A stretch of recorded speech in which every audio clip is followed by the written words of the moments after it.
Bonjour à tous, nous voilà rendus pour le jour 23 du calendrier de l'Avent 2023 et aujourd'hui nous allons travailler avec les dailles et avec les tampons des ateliers de Karine, tampons dessinés par Cannelle et Citron. Vous l'avez vu en début de vidéo, j'ai découpé plusieurs dailles, des petits bonnets et des gants dans du papier pailleté blanc avec des petites paillettes, vous savez le fameux papier licorne, hein, des paillettes vertes, bleues, roses, quelque chose de très très doux, et puis dans du papier doré. Ces dailles à l'origine, je les avais collées directement sur mon fond de tag. Et puis finalement, je trouvais que mon fond était trop blanc. Je ne savais pas forcément quoi rajouter pour mettre un petit peu plus de détails, un petit peu plus de texture, parce que moi, dans mes goûts, dans ce que j'aime faire en tout cas, j'aime que les choses soient colorées. Et là, c'est finalement des fonds de tag que j'ai laissés de côté depuis très longtemps. C'est quelque chose que j'ai réalisé en début décembre, et vous voyez, on est le 23 parce que ce fond, j'arrivais pas à le travailler. Et finalement, je me suis dit, bon, écoute, ça ne te convient pas. Réalise un fond coloré, comme vous le voyez à l'écran, et tu viendras recoller par-dessus. Donc, vous voyez, hein, mes précédents tags. Alors là, c'était sportif, hein. Je suis venue décoller les petits die que j'avais collés sur mes précédents tags pour les remettre sur mes nouveaux tags. Mes nouveaux tags, vous avez vu, je suis venue faire un fond à l'aquarelle et un pochoir Sokai. Donc pour ça, j'ai bien mis mon pochoir sur mon tag. Je suis venue bien solidifier le tout avec des aimants pour pas que mon pochoir bouge. Et je suis venue avec une éponge naturelle et de l'aquarelle. Je suis venue comme ça tamponner mon pochoir, hein. Ce sont des techniques que l'on fait enfant, c'est quelque chose, voilà, ça j'aime beaucoup, c'est hyper régressif, c'est hyper simple à faire. Donc avec votre petite éponge, moi j'ai des éponges naturelles, mais ça fonctionne avec n'importe quelle éponge. Vous venez prélever votre aquarelle et vous avez comme ça le joli motif de votre pochoir qui ressort. Pour mon aquarelle, j'ai utilisé un mélange de deux couleurs de chez Octarine Aquarelle issu de son calendrier de l'Avent, la couleur romarin et la couleur luciole. Je vous fais une parenthèse pour vous dire que si vous souhaitez l'année prochaine, si vous aviez hésité cette année à vous procurer un calendrier de l'Avent et notamment calendrier de l'Avent aquarelle, je suis extrêmement ravie du calendrier de l'Avent de chez Octarine. Les couleurs sont vraiment magnifiques. Alors, il me reste encore 2 cases à ouvrir au moment où je double cette vidéo, mais vraiment les couleurs sont top. Si vous voulez voir les couleurs du calendrier de l'Avent, Octarine va nous les proposer à la vente durant 2024. Donc si elle repropose un calendrier de l'Avent en 2024, je le reprendrai parce que vraiment, il est vraiment top. On a des couleurs nacrées, on a des couleurs granuleuses, des duochromes, on a un panel de couleurs, des bleus, des rouges, des verts. On a vraiment plein de choses. J'ai investi dans d'autres calendriers de l'Avent aquarelle cette année. Je vous en citerai pas les marques tout simplement parce que j'ai été déçue par ces calendriers et que je veux pas d'histoire en vous disant ça. Donc je vais plutôt le dire d'une autre façon en vous disant que si vous devez en choisir un, prenez celui d'Octarine. Il est vraiment super bien. Allez, on passe à la colorisation de mes petits personnages. Ces petits personnages, pour changer, je vais les coloriser. Vous voyez pas souvent ça dans mes réalisations et pourtant j'adore. Avec des feutres aquarellables. Ici, j'utilise des feutres Clean Color de chez Zig. Des feutres aquarellables, il en existe plein.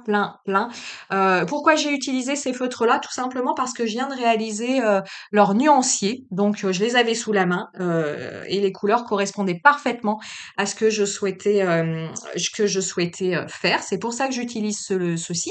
Mais des feutres aquarellables, il en existe énormément, comme de toute marque, de tout budget. En tout cas, pour faire une colorisation similaire, il vous faudra des feutres aquarellables. Attention, les feutres à l'eau ne sont pas aquarellables. Les feutres aquarellables, ce sont des feutres, comme vous le voyez à l'écran, qui vont réagir à l'eau, finalement comme des crayons de couleur aquarellables. Et cette réaction au contact de l'eau, vous ne l'obtenez pas avec des feutres à l'eau. Donc si vous souhaitez tenter ce type de colorisation, prenez bien garde à prendre des feutres aquarellables et non pas des feutres à l'eau. Je vous dis ça pour lever une confusion qu'on pourrait avoir. Comment j'utilise ces feutres? Je les utilise de deux façons qui vont être très, très proches finalement de ce que, au niveau du geste, de ce que l'on fait avec les crayons de couleur aquarellable. Avec le bonnet, notamment, j'ai utilisé une seule couleur que je suis venue étirer pour réaliser mon dégradé.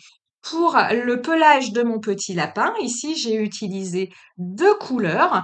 Comment je m'y suis prise? Eh bien, j'ai appliqué ma couleur la plus claire. De la même façon, je suis venue l'étirer pour obtenir un dégradé. Vous voyez, c'est ce petit marron clair. Vous voyez à l'écran mon nuancier. Oui, je tapote, je sais pas quelle couleur choisir.